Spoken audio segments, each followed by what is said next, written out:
You're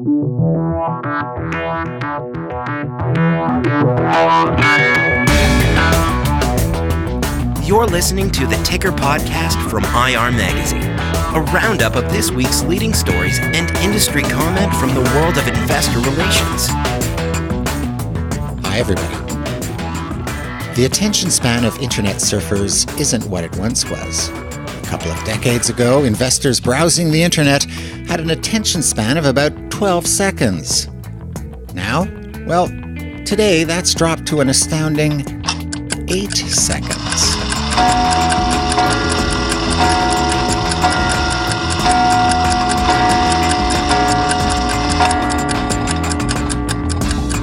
On today's program, we'll uncover some of the latest tips and techniques you can use to convince a potential investor to A, visit your website, and B, maybe stick around just long enough to consider investing in your company. I mean, a website should really be a 24-hour IR tool. And there's no reason why it shouldn't be. I mean, all the tools are available, and if done right, it can be that. In conversation with Blender Media's Arash Adnani, he's just published a white paper outlining 7 key things IROs ought to consider for their digital marketing strategy. That's coming up after this week's Ticker News Update. China's security regulator has warned new economy companies not to inflate their valuations in the pre-IPO stage. Pointing to large price swings following a string of recent IPOs, the China Securities Regulatory Commission wants issuers, underwriters, and institutional investors to, quote, exercise caution in the IPO book-building process. Several new economy companies have quickly plunged from their peaks or fallen below their offer prices after being listed in Hong Kong. Investors are flocking back to U.S. equities. With a record-high favorable expectation for profits, allocations have climbed 16%, according to Bank of America Merrill Lynch's June Fund Manager survey. Still, concerns about over-leveraged corporate balance sheets are also at an all-time high, suggesting hard times ahead. NERI has updated its earnings guidance policy. The new policy discourages members from offering quarterly guidance estimates, suggesting that it drives short-termism. Instead, companies should consider offering annual guidance that's updated quarterly. IR Magazine's Ben Ashwell asked NERI board chair-elect Ron Parham about how the shift to long-term focus could affect the relationship between the sell side and IR teams. One of the things that we've heard from the groups that we've been speaking to who are focused on this topic is that public companies need to look very closely at which audience they primarily serve. And we have heard from these groups that really, public companies have a responsibility to their shareholders, their owners, their institutional holders and individual holders as the owners of the company. And secondarily, not that it's insignificant, but secondarily to the sell side portion of the business. So I think what this policy does is it encourages, or this updated policy, it really encourages companies to take a step back and place those audiences in their sort of proper priority and make sure that they're crafting their guidance in a way that is going to be most useful for their investor base. The new policy statement doesn't altogether do away with the practice of quarterly guidance. It notes that it may be appropriate for a company to provide a more short-term estimate to address seasonality or market volatility, or to be consistent with competitors. Finally, software services company Infosys was the center of attention at the inaugural IR Magazine Awards India. IRO Sandeep Mahindru picked up the gongs for Best Investor Relations Officer and Best Investor Relations Team in the large cap category. Other winners included RPG, which won the award for Best Investor Meetings, CEAT for Best Small to Mid-Cap IR Team, and Minda Corporation's Deepak Balwani was named as Best Investor Relations Officer in the Small to Mid-Cap category.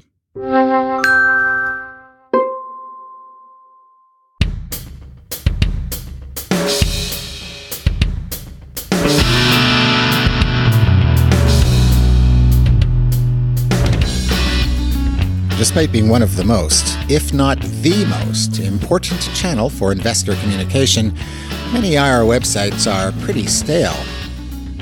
IR Magazine surveyed over 600 investor relations professionals worldwide, and we found 1/5 said they hadn't revamped their website in at least 3 years. And 7% wait more than 5 years before giving their site a refresh. Vancouver-based Blender Media has launched over 500 websites for more than 300 clients. I began my conversation with Blender Media president Arash Adnani by asking him, "What's with that?" Does that? You know what? It's definitely not a good idea to wait that long. I think part of the problem is that the process of redesigning a website or creating a brand new website, I think oftentimes can be overwhelming for people, right? And it's important for that reason to work with groups that are experienced, but not only experienced, understand the space really well. So in the case of investor relations website, I can count on one hand number of agencies in North America that can do the job, and our group, Blender, being part of that group. And the reason why that's important, I think, is because we spent so much time understanding and researching what the best practices are and what best in class really means for an IR website. And so if you're an IRO or a part of an IR team and you've been tasked with starting a new website, that saves you a lot of time if you're working with a group that can come to the table with ideas and recommendations and help guide the project. So really, the job of the client, being the issuer, the IR team, becomes more so focused on thinking about strategy. What do we want our IR website to achieve in the perfect world? What ideal outcomes will it generate? And I think when you think about it that way, then it makes total sense to update it more frequently, because a company's IR strategy and communication strategy changes frequently. And in addition to that, web technology and web trends change, annually. Every year there's new ideas and new tools and new ways of engaging with your users online. So, I think 5 years is a long time. I think that, 2 to 3 years is recommended. And I think with each round, you really want to think strategy, right? And think about what those goals and objectives are and allow that to dictate what the game plan should be for your new website. Do you find companies tend to go with these IR-specific website experts or, just plain corporate designers? When we're doing our research, most public companies, we can see are using one of these IR website experts, right? So I think most companies see the value in that, but also I think this group of 5, let's say, we're also very proactive in branding ourselves and reaching out to these companies. So I think from a brand awareness standpoint, they know us, and when they speak to us, they realize real fast that we understand the space intimately, and we can really play that role where they can focus on strategy and we can bring to the table the ideas on how to execute that strategy. What tools can we incorporate to achieve those goals and objectives that they've outlined as part of their overall strategy for IR sites. So yeah, I do believe that a good chunk of the market is actually with the small group of agencies that specialize in the space. Do you want to fly Blender's flag for a moment? Anything that sets your operation apart? Yeah, there is. The best way I describe Blender is that our roots are actually in marketing.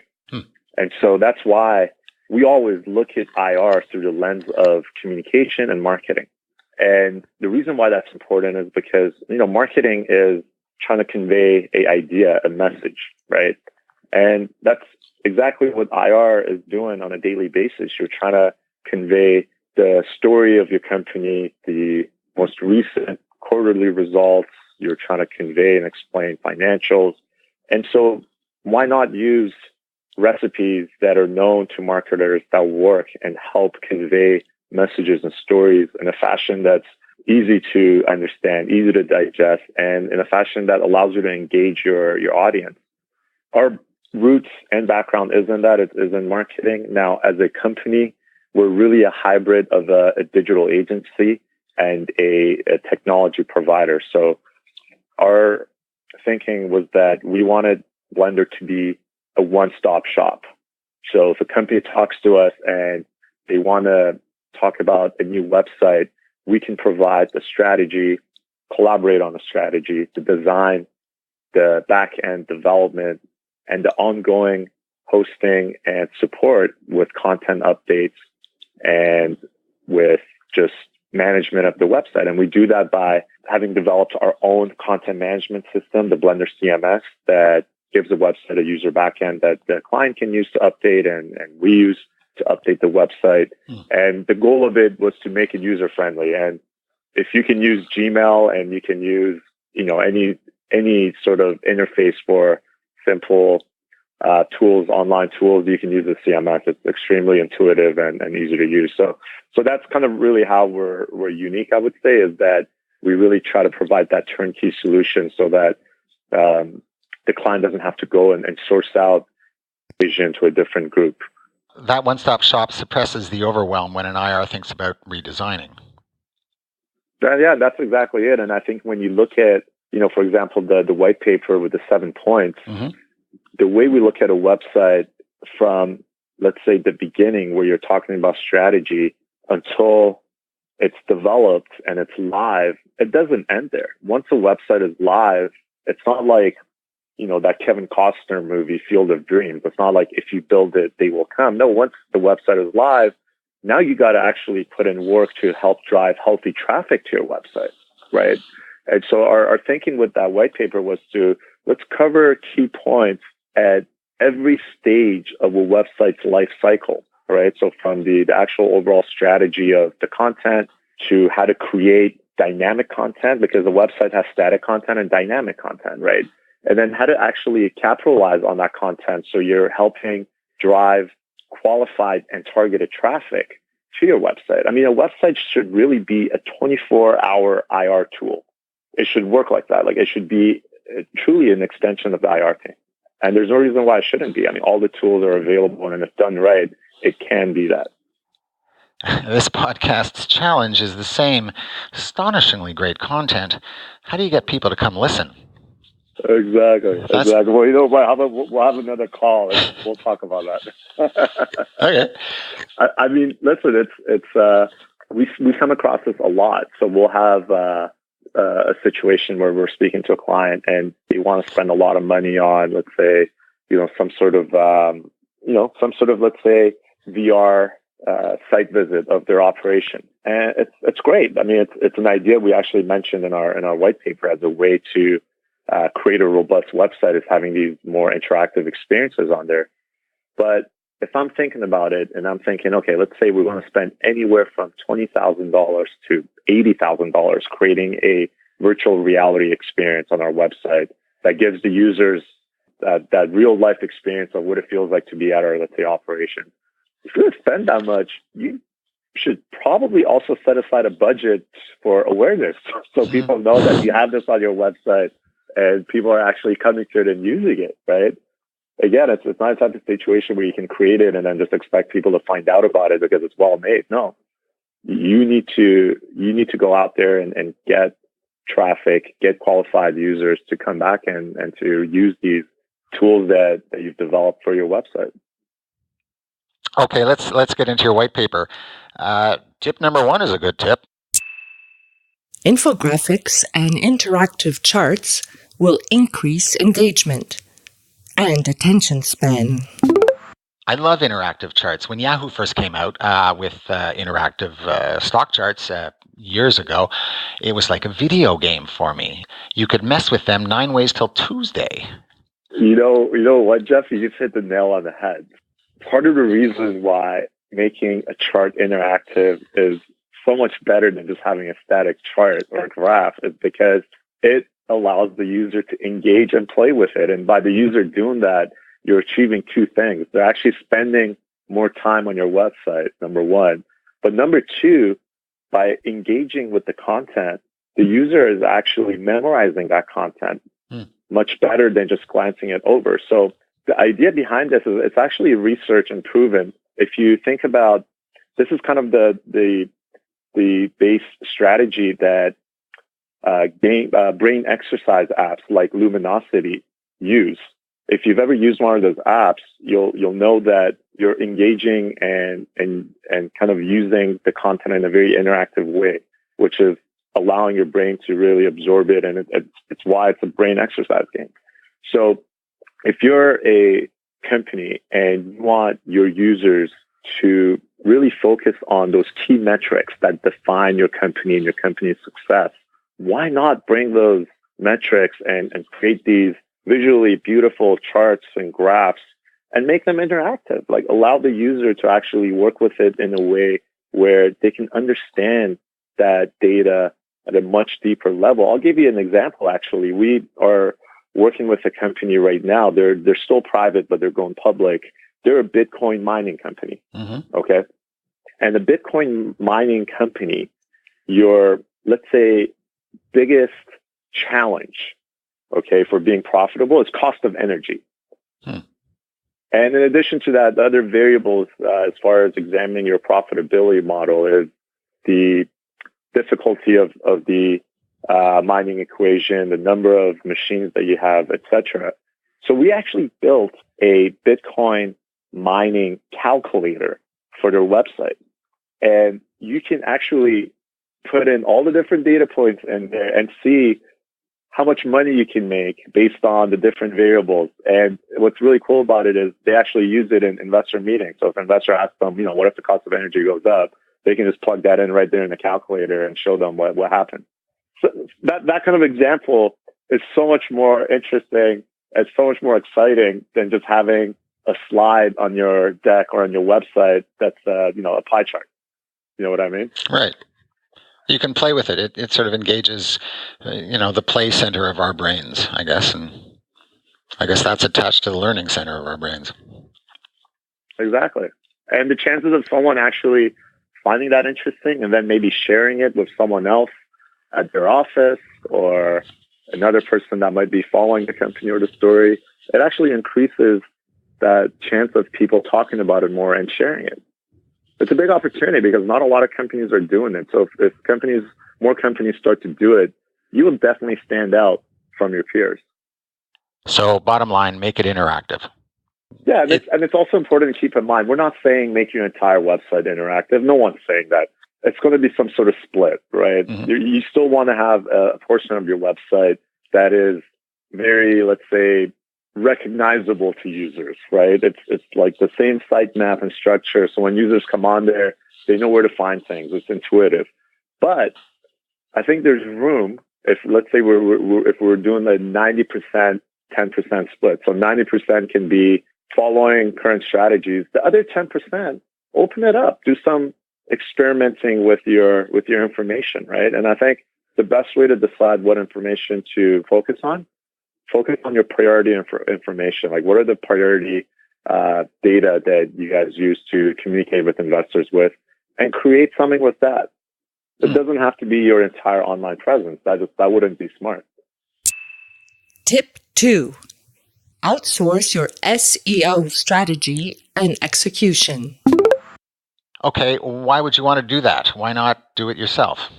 If you know how to do it, then 100% you should be doing it yourself. But if you haven't done any SEO work on your website, that means one of two things. Either you don't have the in-house capability or you don't have the bandwidth. Either way, that's not good. So I think some very basic SEO at the very least is very much so required, because it allows you to just have healthier search results on Google and really any other search engines that are out there. And it also, I think, it makes you think about your content in a different way. It makes you think about your content in a way that's better for your users, because it allows you to really incorporate more of those keywords that are required to, let's say, describe your company and explain your business. So I think SEO is a very almost fundamental thing that most websites need to have. But I can tell you that a lot of IR sites don't have it. And I think it's a great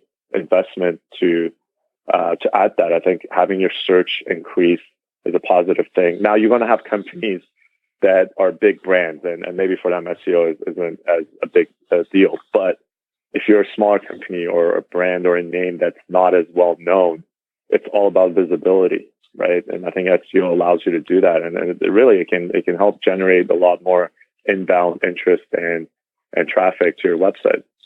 Gets back to what we kind of started our conversation with. You can have all these pretty shiny bells and whistles, but if nobody's coming to see them, they're a waste of money. Exactly. Okay, tip number 3. Invest in paid search. Pardon my ignorance. I've heard of paid research. Paid search? Paid search is different. So paid search, it's similar to the same outcomes you get for SEO. So let's say with search engine optimization, the type of work you're doing is very organic, right? So it takes time to eventually get the results that you're looking for. With paid, it's immediate, right? So you can go on Google AdWords and you can say that when someone does a search for, let's say it's for corporate governance, right? So corporate governance best practices. So you guys can go out and actually pay to have your ads appear on the first page or on different ad spots when someone searches for corporate governance best practices. So it's just a great way of fast tracking your website's visibility for targeted keywords.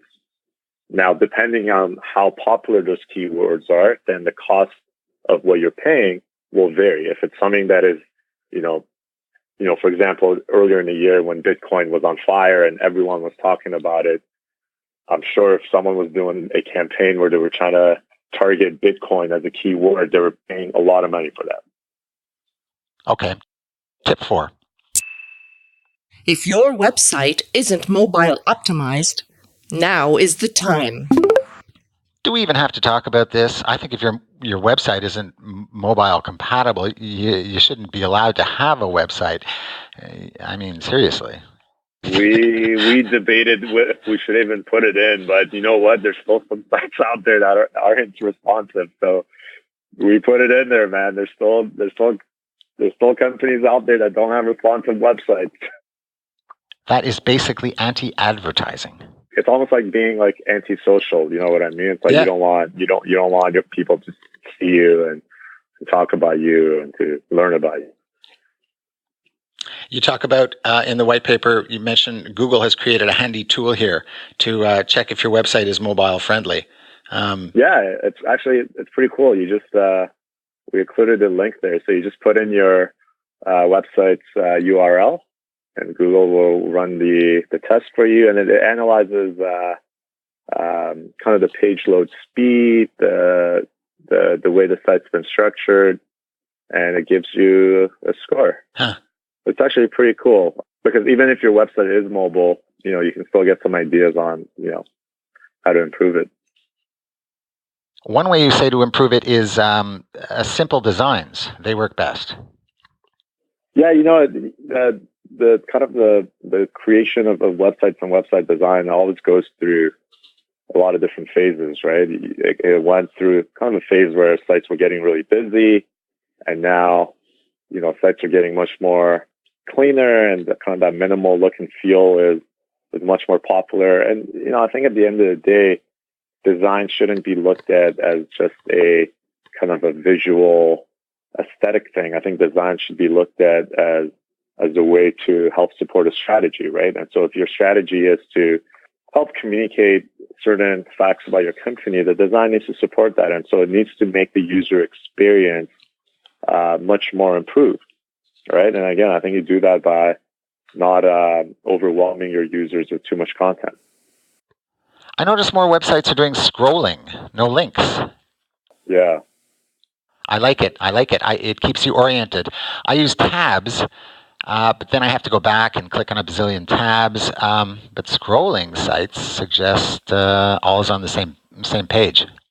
It's all on the same page, and the way, the good thing about doing it that way is because if you have, let's say, one of these longer scrolling pages, the content should be very fluid. And what I mean by that is the content, the way you organize it from the top of the page down, it should really tell a story, right? So at the top of the page, it might be let's say, about us, and then, why us, like why we're unique. Here's what we do. Here's, let's say, some of our clients, and here's some happy testimonials, right? That order of content, it's almost like a nice storyboarded order where if you start from the top and then go to the bottom, by being on one page, you got a pretty good idea of the company's story and their core competency and their biggest client. It's more of a gestalt. Yeah, it just makes for a more, I think, seamless user experience. Okay, let's talk about user experience. Tip 5 is a cool tip. Consider VR 360-degree video as part of your strategy. My wife and I do a lot of camping, and the state parks in New York State they all use drones or 360-degree sort of Google Street View. And it used to be, until very recently, that booking a campsite at a sort of an unfamiliar site was pretty hit and miss. You can't really tell a lot about a site just from a map, but this new technology is kind of a lifesaver for us. Same deal with IR, I guess. It's like you said, it just gives you such a better understanding of the lay of the land, right? Now, with IR, I get it. We're not talking about, large outdoor spaces, but with some companies, we're talking about large, or sometimes not large, but interesting machinery, right? Whether that be inside a laboratory, or it might be inside some sort of production facility, or in the case of the TK Corp example, which is basically like a shipping freight company, it'd be their vessels, right? These large shipping containers and ships. So I think, there's one thing to, and kind of going back to the first tip about data, right? And making data interactive. It's really interesting for users to also remind them that there is like an actual company with big, large, machines and assets and properties and mines and laboratories, and to give the user that view of it, that behind the scenes or whatever you want to call it, it really helps them understand the story so much better, I think. Because too many times we get so caught up in the PowerPoint and the slides and the financials. And I understand those are really how you learn and measure a company's success, but it also helps to really understand the scope of which what they're doing. I think it's great. I think so much of IR is about numbers that sometimes we miss the storytelling aspect of it. And I think when you combine the numbers with the storytelling and the visuals, then you have a much more compelling case. Tip 6. Use the power of social media. Again, Arash, you are blowing my mind. But you cite in your white paper, and it's a NERI research report, that almost 3/4 of IR professionals say they do not use social media for work functions. Again, what's with that? I thought basically... This one's another one that's gotten beat up a lot over the years, but it remains to be true. I mean, social works. I know a lot of companies are scared of it, but it works. It's just really the best way to look at it is just another channel of communication. You don't need to create original content just for social. You can use your social media channels for posting press releases, for posting highlights. You can use your social for telling more, let's say, personal story about the company. It's team members, whether it be the management team or other members of the team. I mean, there's so much you can do with social. And I think that as long as you have some sort of internal guideline, so that guideline explains, what you can talk about, what you can't talk about, and what the general rules of using social are, then I think you should be doing it, because it's, first of all, very easy, and it's free, and it just helps with getting a story out and increasing your brand and story's awareness. Okay, and this is a juicy section. There's a bunch of neat little tips and insights and so on in the white paper. Social media is a whole different ballgame with different rules and so on. And our listeners can go and check that out. But let's move on to your 7th and final tip. Engage your CEO within your marketing strategy. People want to hear from the CEO. People want to hear from management. Analysts want it. Investors, whether it's retail, institutional, they want it, right? I think a good way of thinking about it is just planning for it. So if you have a set of questions that you have your CEO answer once a month, and they can be questions that cover the industry as a whole, they cover the company's activities, and this can even be done in a Q&A, like a written, typed out Q&A that just goes on your website. If you approach it with some, let's say, structure and you organize it in advance, it's not going to take a lot of time to execute something like that, especially if it's going on your website. It's just like an article. Now, let's say you do that.